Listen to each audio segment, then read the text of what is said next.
Well, Joe, it's a real pleasure having you here in Toronto at our resale forum. Thank you so much for having me. You've been working with retail brands for a long time in your business, and we have seen e-commerce beating away at the sector for the past couple of decades. What are some of the ways that you see these retail brands can fight back? Well, I think part of it is not only to fight against it, but to go with it. Many retailers, most have figured out that they need to be part of the way customers wish to shop today. Many legacy retailers, some of whom I've worked with, have been slow to reach that conclusion and to take action.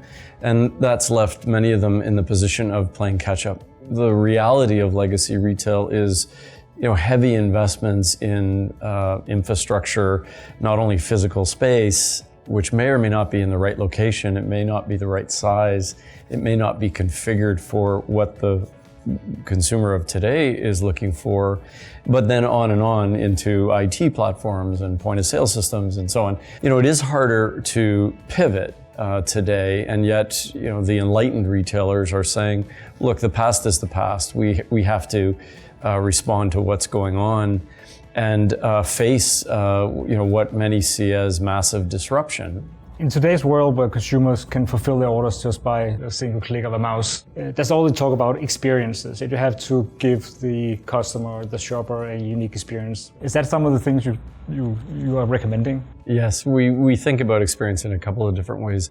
First, if the means by which customers shop is changing now through digital touchpoints and platforms, you really have to understand that and configure your experience for customers in light of that. And that just means, being good at omni-channel and not only bricks and mortar. But the other part of the experience opportunity is really thinking about the roles of your channels, particularly your physical stores, differently today than in the past. And what we're learning is that it really is about dimensionalizing experience that goes beyond simply the availability of a product or a service. If I can have it delivered to my home, I need another reason to come. And the better retailers, the leading retailers, the more innovative ones are figuring that out. These early stages of companies fighting back against the e-commerce, they adopted technology in the stores.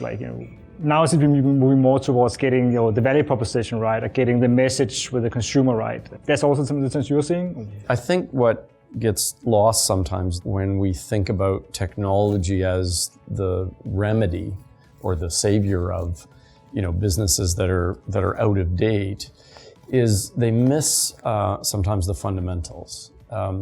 That if you have a physical space, how does it show up? What does it encourage? What is the role of the associates within it? How does technology, of course, play a role that's meaningful within all of that?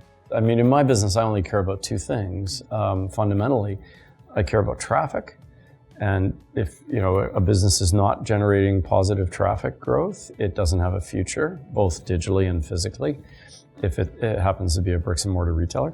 And secondly is, with that traffic, what do you do with it? The engagement. And of course, that's where a lot of technology has really changed the way that humans can engage with one another and brands. And I think we're just honestly in the first few innings of learning how to get all that to work. And doing it in a way that sets your business apart from my business. That's the landscape ahead, is making all those things work so that it sets you apart.